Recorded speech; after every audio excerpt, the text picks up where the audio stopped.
Muchas gracias. Buenos días a todos los participantes.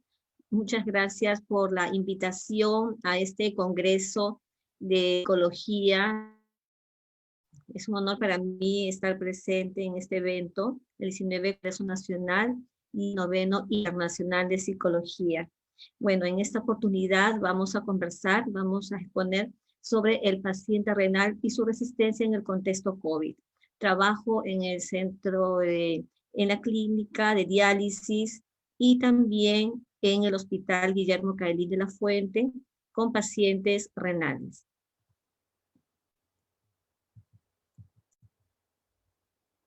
Un momento.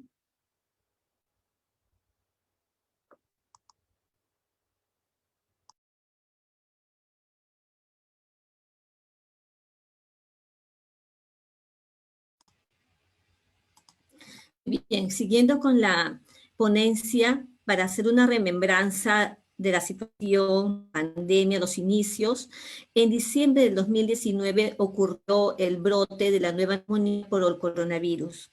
Esto se sucedió en China, luego se extendió por Europa y el 6 de marzo en nuestro país se identificó el primer caso de coronavirus y el 15 de marzo, pues, en estado de este brote COVID-19.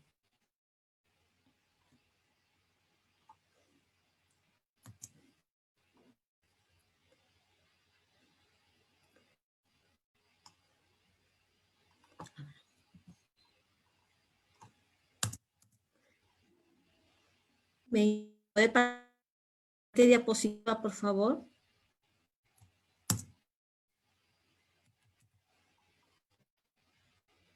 Psicólogo, usted tiene que hacerlo desde su pantalla. A ver, un momentito.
Muy bien, disculpen la interrupción. Vamos a continuar entonces con la exposición. Luego, la OPS señala que la emergencia por COVID-19 y las respuestas de las autoridades han tenido repercusiones económicas y sociales ante esta situación. Muchas personas experimentan temor, tensión, ansiedad, angustia, etcétera, ¿no? Y también la depresión. Muchos de estos síntomas se relacionan con los temores de infección, frustración, aburrimiento, falta de suministros o de inflación, pérdida financiera y el estigma. Entonces, realmente vemos toda esta situación que realmente estamos viviendo a nivel de la población en general, y esto es más acentuado en pacientes con enfermedades crónicas, en el caso del paciente renal.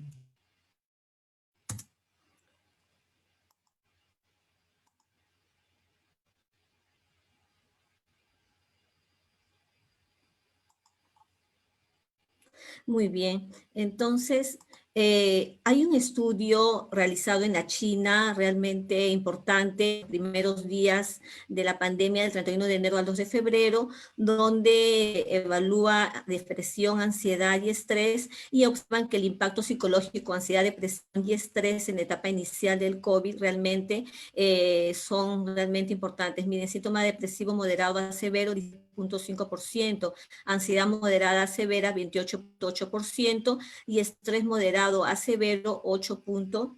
1%. Estos son unos primeros estudios que se realizaron en la China para ver el impacto psicológico.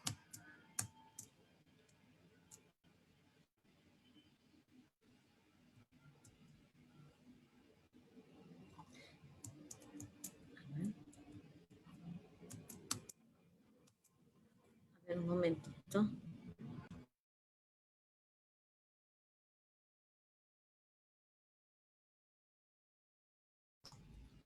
Bueno, estudios también en España, donde también hacen un estudio similar al realizado en la China.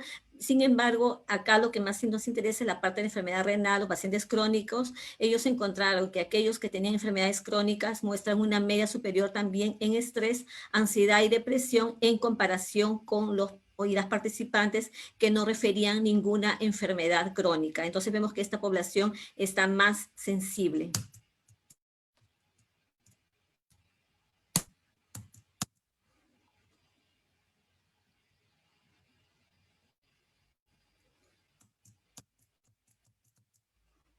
A ver, un momento.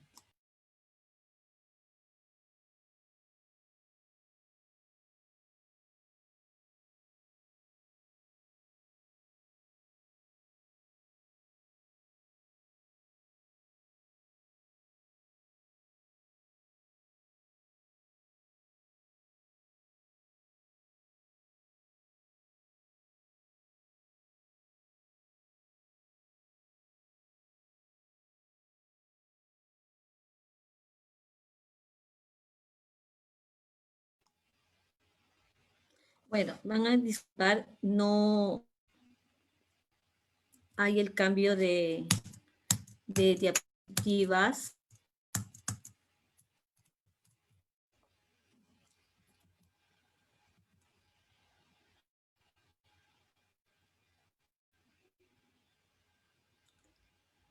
A ver, vamos a regresar acá.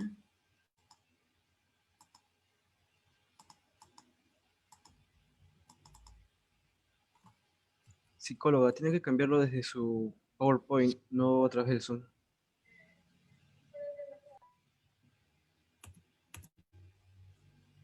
¿Me puede instruir?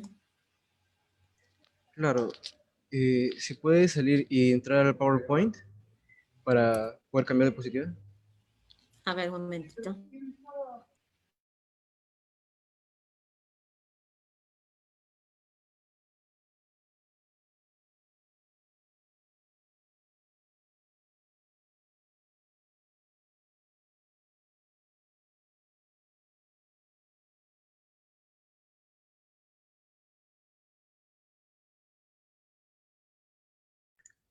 O si no, puede continuar la conferencia así y yo lo hago como...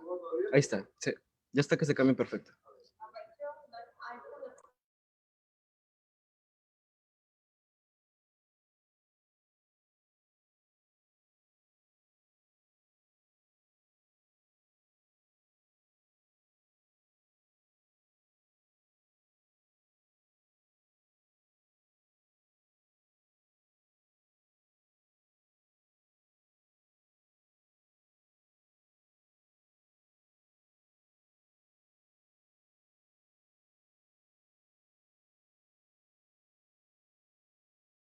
Psicóloga, no se la escucha ahorita. Ya.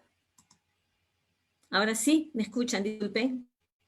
Sí, se la escucha bien. Puede continuar. Gracias. Bueno, entonces, como veíamos, una serie de características relacionadas a esta problemática del COVID, ¿no? Que es una situación realmente nueva, compleja, hay muchas muertes, la transmisión ha sido fácil, la etapa de confinamiento, donde ha sido drástico, también la primera etapa, y los pacientes realmente renales han sido personas muy vulnerables ante esta enfermedad. Y luego hay variables implicadas, justamente es la resistencia. La resistencia es una disposición de la personalidad, un rasgo de la personalidad, donde tiene que ver justamente el compromiso, ¿no? Qué tan involucrado estoy con el cuidado de mi salud en este caso.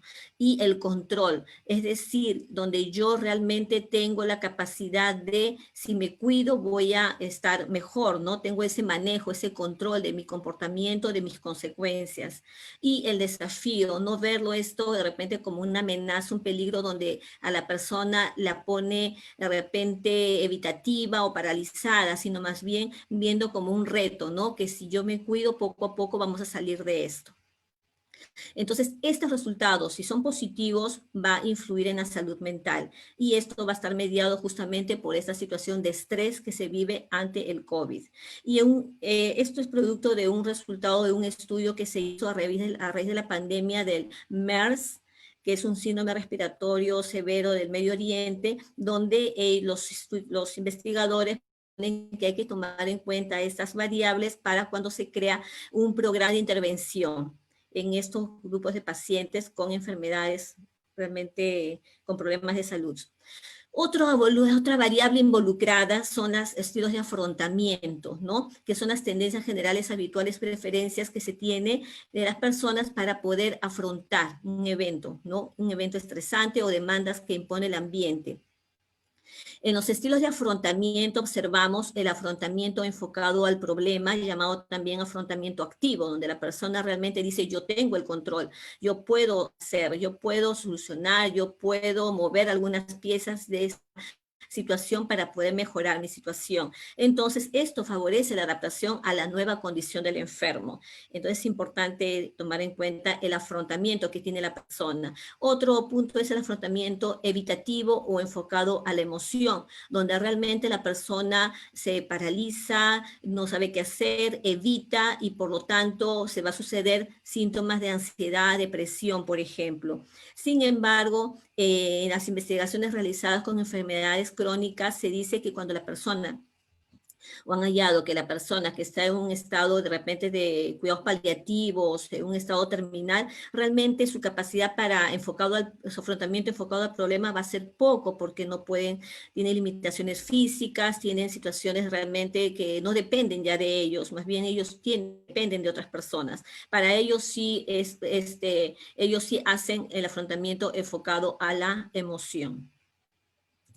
Luego, los pacientes en hemodiálisis, más flexibles psicológicamente, podrían tener mayor calidad de vida. Justamente esa es otra variable importante en los procesos protectores de la salud de la persona, que es la flexibilidad psicológica, ¿no? Encontraron en una investigación acerca de este tema.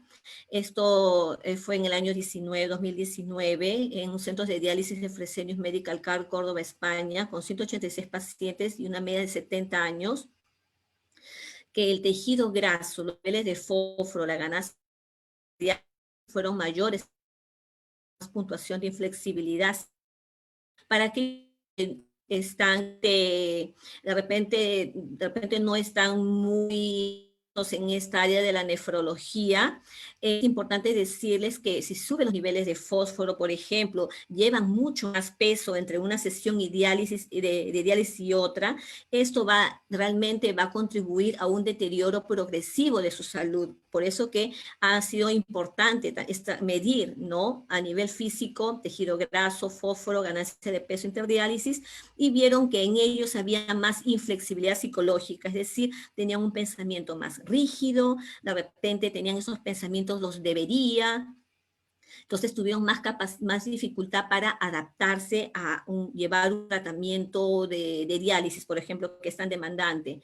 Y estos pacientes más inflexibles obtuvieron una peor puntuación en calidad de vida y mostraron puntuaciones más altas tanto en ansiedad como en depresión y una mayor toma de psicofármacos, ¿no? El hecho de la persona que está deprimida de repente, no sale de esa situación en la que se encuentra, tan impactada de repente por algún estrés, entonces ellos más inflexibles, pues no se van a adecuar a estos cambios, por lo tanto, ansiedad, depresión, esto afecta su adherencia al tratamiento y por lo tanto a su calidad de vida.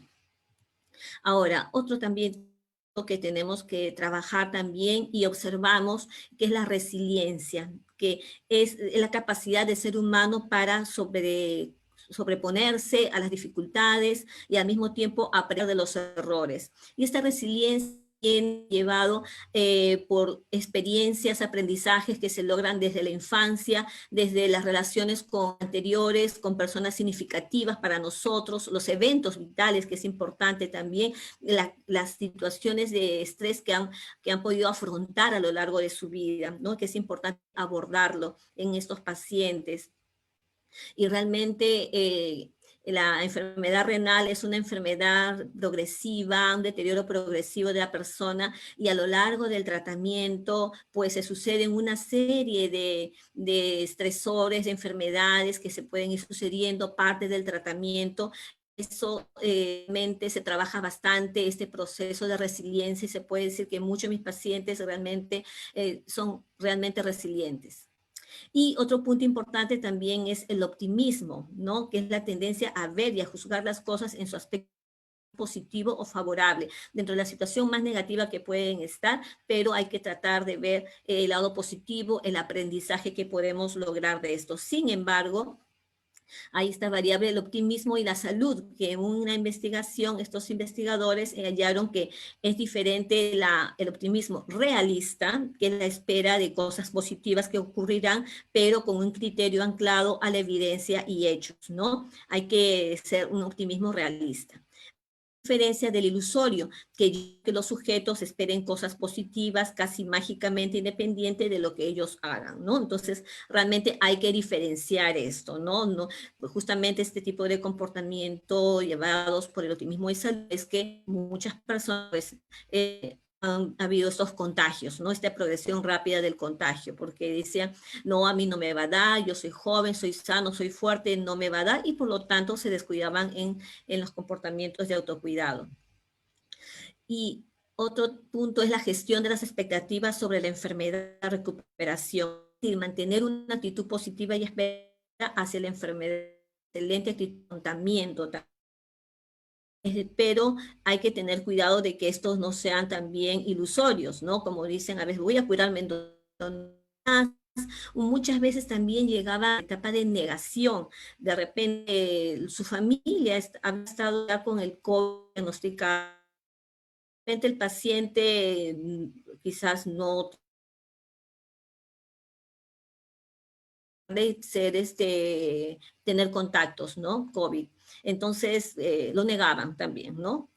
Un proceso de repente también es de repente aislados, o de repente los que lo llevaban a una situación más extrema, no me curaré, o seguro que mi estado de salud va a ser terrible, voy a empeorar o voy a morir, no voy a tardarme más en curar a las personas. Entonces, motivados también ellos por la sobreinformación. Más bien tratar de tener una formulación de expectativa, pero realista, ¿no? Por eso es importante evitar la sobreinformación. Otro punto es la variable contingencia en el proceso de comportamiento de salud. Estas variables que les menciono son importantes realmente. ¿Por qué? Porque justamente la progresión de esta enfermedad ha sido realmente llevada por el comportamiento de las personas, ¿no? Si bien había una serie de campañas, indicaciones, pero el comportamiento temerario de las personas que no medían las consecuencias realmente ha hecho que esta enfermedad después se progrese y se disperse por todo el mundo. Entonces, un tema muy importante son las contingencias. ¿Qué es las contingencias? Es la variable presente en transmisión de una determinada conducta y la llegada de las consecuencias, ¿no? Es decir, si yo emito una determinada respuesta es porque espero algún cambio, ¿no? Pero si este cambio, consecuencia va a ser de acá a un mes, de repente de acá a un tiempo, entonces como que no refuerza esta conducta que estoy emitiendo. Por lo tanto, no lo vuelvo a repetir, ¿no? En cambio, son inmediatos consecuencias, entonces digo, bueno, sí, entonces tengo que volver a repetir esta conducta, ¿no? Entonces, es importante tener en cuenta esto, ¿no? Entonces, de acuerdo a este tema de las contingencias, pues no perder riesgo inmediato, ¿no? Como las malestares de la enfermedad no son inmediatos, son de acá a los 15 días, un mes, qué sé yo, se van presentando. Entonces, simplemente la persona no y simplemente sigue con ese comportamiento inadecuado, ¿no? Entonces no perciben riesgo inmediato, solo una eventual posibilidad futuro y que lo más probable es que no le va a ir tan bien a él, sino a otros, no ido al optimismo ilusorio. Entonces vemos que dentro del paciente, del bagaje de pacientes renales que tenemos, pues tenemos pacientes realmente en crisis que están en una etapa de cuidado de su salud, de aprendizaje para llegar a estadios más tardíos. Tenemos pacientes que están, si ya llegaron a terapia de reemplazo renal, están en diálisis peritoneal, que ellos llevan su tratamiento en casa. Hay otros que sí están en hemodiálisis, que tienen que ir 3 veces por semana. Pero en general tienen múltiples comorbilidades, ¿no? De repente diabetes, hipertensión y una serie de otros problemas de repente ya llevados también por el envejecimiento. Entonces, como se ha visto en otra investigación, en ellas el índice de mortalidad en caso de contraer la enfermedad del COVID-19 es mayor que la población general y debido también al sistema inmunitario debilitado. Los pacientes en tratamiento de hemodiálisis, como les decía, ¿no? El grupo que ha presentado más riesgo por la necesidad de acudir 3 veces por semana a su tratamiento de hemodiálisis. Integra uno de los grandes grupos de riesgo ante esta nueva enfermedad con altas probabilidades de contagiarse y padecerla de forma grave, porque son ellos justamente los que han tenido que exponerse a tener que, de repente, algunos por falta de medios económicos, ir en transporte público, otros de repente en taxi, ¿no? Con el riesgo de que también el conductor puede estar infectado. Entonces, ha habido una serie de problemáticas realmente que ha sido mucho más crucial, más aguda en la primera etapa, en los inicios de la enfermedad. Entonces, ¿cuáles son los estresores realmente a los cuales han sido sometidos los pacientes renales en esta pandemia? Primero, pues el cambio en el estilo de vida, al confinamiento, ¿no? Que estábamos ahí y realmente toda la población. La percepción de inseguridad, de temor, de riesgo, de peligro a ser contagiados. La calidad de soporte emocional, dado que muchas veces por la cuarentena, los cuidadores principales quizás de repente no vivían con el paciente, entonces han tenido que regresar a sus domicilios y otro miembro de la familia ha tenido que hacerse cargo o tenían cuidadores, ya tuvieron que prescindir de los cuidadores. La atención sanitaria también impersonal, ese es otro punto, ¿no?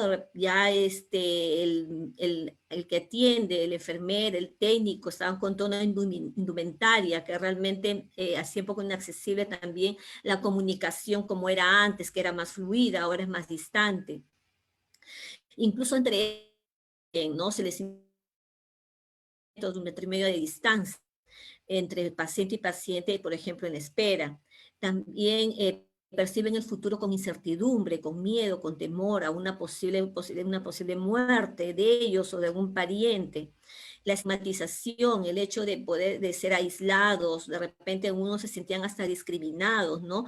Cuando eran identificados como sospechosos, les decían, tiene que ir a otro turno, al hospital, de repente tendrá que irse a una clínica COVID que se instalaron o se realizando ahí pacientes COVID. Entonces, hay también este tema de la estigmatización, ¿no? El temor de que las demás personas se enteren, que sean señalados. Otro estresor es el exceso de información o de repente información errada. Entonces, todo esto, pues, ha hecho también que los metas, planes de salud sean estaban realizando tratamiento, ya sea de cardiología, ya sea de trasplante, de oftalmología, etcétera, terapia física, lo cual se ha truncado y, bueno, está todavía en espera, ¿no? Entonces, todo esto va a traer realmente repercusiones en su salud. Vemos que se viene esta problemática, por lo tanto, ¿no? La primera ola es relacionada a la enfermedad COVID-19, el colapso sanitario, las muertes. La segunda ola, pues, serán las consecuencias de posponer la atención, enfermedades agudas, ¿no? Que había tenido que recurrir a veces a cirugías de emergencia, por ejemplo. La tercera es las consecuencias por la interrupción de los controles de enfermos crónicos, ¿no? Se está dando una intervención, pero de alguna forma parcial, ¿no? tratando de que ellos cuenten con su medicación, por ejemplo. Sin embargo, ya exámenes, eso se está todavía postergando. Y luego la cuarta ola va a ser realmente los trastornos de salud mental, ¿no? Los procesos de duelo, los problemas de pobreza, de desempleo. Entonces, todo eso va a haber una repercusión en la salud mental y también sobre toda la población y con más acento en estos pacientes crónicos. Entonces hemos visto que hemos estado pues allí con las indicaciones realmente para evitar propagar el virus y teníamos ese mensaje de quedarnos en casa, ¿no? Para la población general y en particular para el paciente en diálisis, pues también se hizo toda una reorganización y actualmente permanece también esa reorganización a nivel de las clínicas, ¿no? Donde atienden a pacientes renales, en el hospital también donde laboro, se instaló todo un protocolo que hasta ahora funciona, donde el paciente de repente COVID tenía otra ruta de ingresos, se instaló también el sistema de triaje para ir detectando casos sospechosos, inmediatamente son derivados para su toma de muestra y ver realmente si son de repente positivos, ¿no? Entonces hay todo un protocolo, un sistema que se ha instalado para evitar la propagación del virus. Entonces vemos que estas respuestas psicosociales al COVID realmente el común denominador de todo esto y de todos ha sido el miedo. El miedo tanto en paciente, familia, personal de salud, etc. Entonces es el miedo a enfermar, el miedo a morir, evitar acercarse a centros de salud como el hospital por miedo a infectarse. Muchos pacientes realmente con algunas dolencias evitaban, ya iban ya como último recurso al hospital con el riesgo de contagiarse. El miedo a perder el sustento. Muchos pacientes que laboraban actualmente no lo están haciendo. Realmente es otra situación de estrés. No pueden trabajar u otros están en ese riesgo también, ¿no? De ser despedidos. Perder a sus hijos debido al virus. Muchos han presenciado de repente, ¿no? Fallecimiento de vecinos, de amistades, familiares. Entonces también ellos están más vulnerables, por lo tanto es más, hay la posibilidad también que les pueda ocurrir a ellos. Miedo a estar separados de los queridos y cuidadores debido a cuarentena, como les mencionaba, ¿no? De repente era la hija que lo cuidaba o la llevaba a la clínica, ahora pues se mantienen alejados. Eso también trae realmente tristeza, desánimo, ¿no? Cuando de repente a veces se ven alejados de los nietos por el tema, el temor al contagio. Disminución de los cuidadores en personas mayores con discapacidad por el temor a contagiar al paciente. La sensación de desamparo, aburrimiento, soledad y depresión debido al aislamiento. Y esto es denunciado cuando son pues detectados positivos, a casa, pero se encuentran aislados, ¿no? Hasta que cumplan su cuarentena y luego ya estar un poco más después ya con la familia. Entonces realmente días difíciles que han estado aquellas personas que fueron diagnosticados con COVID. Entonces, ahora, el contexto del paciente renal, hay diferentes contextos, ¿no? Uno podría ser el infectado por COVID-19, que es el paciente que sí fue infectado y presentó toda la sintomatología difícil que ha podido ir superando algunos pacientes y a la vez de esa sintomatología física, pues también ha presentado síntomas de cefalea, apatía, inquietud, fatiga, rumiación, insomnio, irritabilidad, que también, si lo revisamos, son síntomas también que se presentan en un paciente renal que está en hemodiálisis particularmente, ¿no? Entonces, realmente también habrá que discriminar estos síntomas para realmente es producto también del encierro, del aislamiento, son de la sintomatología para poder hacer un mejor diagnóstico. Y dependiendo de la gravedad, de la intensidad también de los síntomas, pues se ha desarrollado también los trastornos de ansiedad, de depresión, de trastorno por estrés también postraumático, ¿no? Entonces es importante realmente hacer un buen diagnóstico y abordaremos con el abordaje psicológico, pero ya si requiere también se solicitará el apoyo de psiquiatría, que es importante también para estos tipos de casos de trastornos, ¿no? Ataque de pánico, por ejemplo, también es otro trastorno de ansiedad. Luego, también si es que el paciente tiene familiares, amigos con COVID-19, también presentan esta sintomatología de anedonia, insomnio, sentimiento de culpa, pérdida del alivio, tristeza. Por ejemplo, va a depender también del vínculo que se tenga con esta persona. De repente esta persona vivía lejos, provincia, en el extranjero, será diferente de repente a que viva cerca, ¿no? De repente compartan la misma vivienda. Entonces también hay todo un diferente, será la intensidad de repente de los síntomas, aparecerán otros síntomas también. Y duelo anticipado, ¿no? De presenciar, saber que está hospitalizado, pues ya vamos haciendo un proceso de duelo antes de que pueda ocurrir, ¿no? Pero ya estamos ya anticipándonos a la pérdida. Y el paciente, pues, eso también en el ambiente sanitario. Entonces, también habrá otro contexto, porque realmente son a veces años que asisten al hospital o a su centro de diálisis, que también se forma también otra comunidad o otra familia, como dicen, ¿no?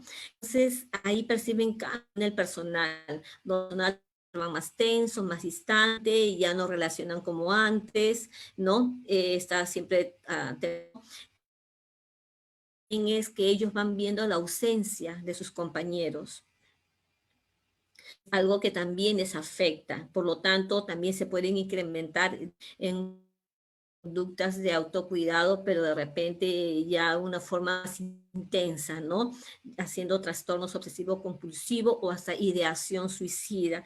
Como les digo, en estos casos realmente es importante la intervención de psiquiatría, ¿no? Importante es psiquiatría, tratamiento psiquiátrico acompañado de psicoterapia. Entonces vemos que el estrés, la ansiedad, puestos por toda esta incertidumbre, aislamiento social a raíz de la COVID, puede afectar a las personas con enfermedad renal crónica. Las normas de distanciamiento físico han mantenido a estas personas alejadas de sus familiares y seres queridos, que a menudo constituyen un grupo de apoyo crucial. Eso es muy importante. Los pacientes en todo, la gran mayoría me dicen, si yo he salido de esta realmente situación es por el apoyo de mi familia, que si me están mandando mensajes, me han estado apoyando, el pensar que de repente tengo mis hijos delante. Entonces es importante el soporte, el apoyo de la familia. Y todo importante, el duelo bloqueado, que es muchas zonas, pacientes también, ¿no? Que es en la etapa de confinamiento y restricción de actos, muchas pérdidas asumido debido a la imposibilidad de llevar a cabo ese duelo, con el que todos que nos despiden, ¿no? Como una paciente me dice, a su esposo lo vio bien, lo vio salir de su casa caminando, pero con el COVID, y bueno, a los demás le dicen, ¿no? Que ha fallecido. Entonces es algo que ella a meses, pero todavía, ¿no? No es fácil asumir esta realidad. Entonces también es parte de la intervención del duelo. Y en el aborto hacia nuestros pacientes es importante entonces reconocer la situación como hecho estresante que está pasando el ser humano, ¿no? Como es una situación pues también vamos a cometer el camino, ¿no? Y es humano también cometer errores, vamos a sentir bien mal. Aceptar las experiencias y vivir el momento presente con una aceptación plena y de modo no catastrófico. Es importante también aceptación, ¿no? Se están viviendo, tratar de vivir, darnos más presente. Si de repente tendemos a ver el futuro muchas veces aparecen los pensamientos anticipatorios, entonces es importante centrarnos en el día a día. Y ten en cuenta también que el afrontamiento emocional es clave del proceso. Es importante desarrollar todas esas habilidades de que puedan ir dando todo este meses que nos falta, ¿no? Para superar esta enfermedad del COVID. Y facilitar herramientas y estrategias especialmente adaptadas para que puedan afrontar esta crisis del COVID, ¿no? Ayudar a que su maletito de herramientas pues esté bien, con muchos recursos para que puedan afrontarlo. No solamente ellos, sino también todas las personas que de familia, hasta personal de salud. Entonces, tenemos acá esta investigación y este trabajo que se ha realizado en Cuba. La psicóloga Kelly Landrau Lemus trabajó con pacientes de hemodiálisis sospechosos por ser contacto de personas confirmadas. Detectaron angustia, ansiedad, irritabilidad, nerviosismo y preocupaciones, algunas asociadas a... Entonces, los pacientes con discapacidad, ¿no? Especialmente a los mayores, amputación de miembros inferiores, pérdida total de visión asociados a enfermedades de base como la diabetes mellitus, etcétera. El distrés estuvo asociado fundamentalmente a la ayuda de sus cuidadores primarios, ¿no? Que eran sus familiares. Eso, la principal fue realmente de distrés. Entonces ellos los apoyaron y trataron de identificar sus emociones a través de una central telefónica que habían habilitado dentro del hospital, ¿no? La idea es importante que ellos sepan expresar sus emociones, reconocerlas, identificarlas y poderlas comunicar para poder trabajarlas. Y utilizaron técnicas de relajación en sala de diálisis, lograron atenuar la tensión en general, ¿no? Es importante la práctica, el entrenamiento técnica que es básica, es sí es importante es que entrenar al paciente en la concentración para desarrollar esta técnica que realmente disminuye los síntomas de ansiedad. Entonces, en el abordaje psicológico del COVID, dependiendo de las situaciones que nos encontremos, que se encuentra el paciente, vamos a poder brindar primeros auxilios psicológicos, ¿no? Búsqueda de ayuda, interpretación, percepción de síntomas, que es muy importante, reconocer los síntomas que tienen para que también puedan solicitar esa ayuda, ¿no? Expresarla.